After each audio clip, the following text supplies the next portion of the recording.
evolutionary echoes, because much of what we've battled with for the last 60 million years, say, because I think you could trace the development of our cognitive structures quite straightforwardly back 60 million years, there's been an endless battle between human beings and predators, and many of those predators were reptilian. And so, you know, we're the result of a very, very long battle between mammals and reptiles. And in our case, particularly, it appears that part of the reason we evolved our tool-using capacity and our great capacity for vision was because our ancestors were continually preyed upon by predatory snakes when they lived in trees. And that's a long time ago. And so these symbolic representations are unbelievably archaic. And they're kind of as archaic as the underlying biological systems in your brain that provide you with motivation and emotion. And those are extremely old. You share those with, well, you share those with any animal that you have any hope whatsoever of understanding at all. And that even means lizards. You know, my daughter had these lizards that were called, I can't remember, unfortunately. They're a desert kind of lizard, and they make a good initial pet. But they're very funny little creatures because they you know, they're very lizard-like, being that they're lizards and they have points all over them. And if you put them in water, they puff themselves up, which is quite fun, and then they zoom around on the water. But more importantly, they like to stack on top of each other. They're very, very social, and they're friendly, which is not exactly something that you'd expect from a lizard. But my point is that even something that's as distant as that from you in the evolutionary hierarchy shares enough commonality of biological structure with you so that you can understand a fair bit of its motivation. So, for example, it's pretty easy to tell when one of those lizards, even though they're basically friendly, gets angry, because it'll puff up and hiss, and you know, right away, you don't have to have a discussion with the rest of your family to figure out that that's an angry lizard, right? It maps onto your body immediately. And you know, the same thing applies to snakes, it even applies to insects. And lots of insects have developed the kind of warning behavior that will immediately signal to you that you're about to be bitten, or it's usually bitten with insects. So,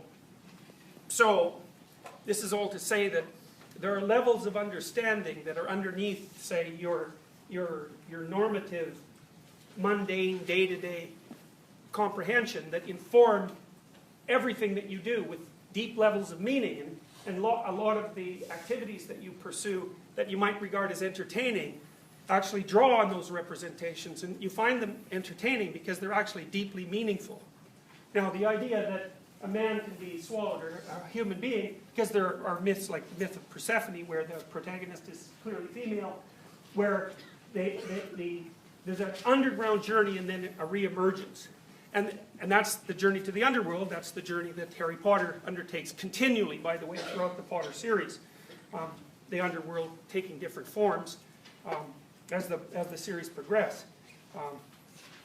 Now, that's also a death and rebirth idea. And that's a very old and profound idea. And it's actually one of the most profound ideas that human beings have. And it's the idea that you will spend time in your life underground. Now, you might think, well, what does that mean? Well, it means what the Potter movie, the second Potter movie, was trying to represent, which is that there will be times in your life where you are faced with things that will terrify you into paralysis. And that will take you underneath your normal set of assumptions. Because when your normal set of assumptions are functioning, you don't end up facing something that's terrifying enough to freeze you. When your normal set of assumptions are working, the world stays happily predictable around you. And most of the time, that's where you are, and that's the normal world. But that's blown apart whenever something that you're attempting to do fails in a dramatic or less dramatic way. The more dramatic the way, the deeper you go into the underworld. And the underworld is, in some sense, the substructures of your presuppositions. Now, you know this already, because I don't suppose there's a single person in here who hasn't spent some time in the underworld, so to speak, because this is what happens when something terrible happens to you, unpredictable and terrible. And you know, there's sort of classic categories of events that send you to the underworld. You know, the death of someone you love, a serious illness of some sort, either for you or for someone you love, the death of a dream of some sort, you know, so you've got some goal that you think is really important, and all of a sudden you find out for one reason or another that there's just no way you're going to be able to pursue it. Betrayal, that's a really good one. That's a really rough one, and that'll throw you for a loop for sure. So they're all they're all elements of the part of the world that you can't control, that in some sense always remains beyond your control, that has, in some sense, a predatory relationship to you because it can devour you, at least metaphysically. And when that happens, you go somewhere, and the place that you go is very dangerous. It's underneath everything, and maybe you come back out, and if you come back out, what that means is that you've reconstructed your erroneous presuppositions so that you can function once again in the world. But maybe you don't. Maybe you don't. So people who have post-traumatic stress disorder, for example, they go into the underworld and they just stay there. And, and if you're chronically depressed, or if you can't get over your grief, or if you're in a state of continual anxiety and upset, or if you're nihilistic for that matter, you exist essentially in an underworld domain because you can't master the perceptual apparatus, the culturally informed perceptual apparatus that would help you orient yourself in the world so that the things that you want to have happen and that you need to have happen actually happen. So that's what that picture means. It also means, at least in principle, that people have the capacity to die and be reborn at different levels of analysis. So there are minor disappointments that you encounter when you have to drop some presupposition that you have and let it die and then put a new one in its place, and that's painful, but it's nowhere near as painful as holding on to the things when they don't work, because then you just end up wandering around as sort of a clattery collection of dead presuppositions, and nothing that you ever want will happen under that circumstance, because you're armed with tools that don't fit the world, and when you try to apply them, the world won't do what you want it to do, and then that's endlessly anxiety-provoking and frustrating. So part of pain is part of the price that you pay in some ways for being updatable, because the world transforms around you, and as a consequence you have to be able to transform with it.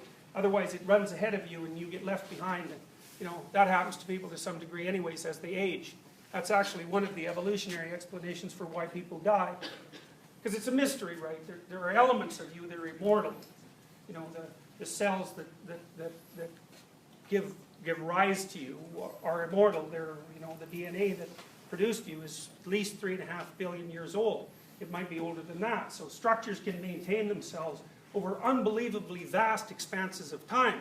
So it's not self-evident why human beings have to die, but we do, and we die at about after you're done being a grandparent. It's kind of when you're done. And the hypothesis is that at that point, in some sense, it's too costly to keep you updated, and you have to be replaced by a younger version, which would of course be your grandchildren or whatever. You've sort of exhausted your plasticity and flexibility, and then it's cheaper just to replace you than to update you. So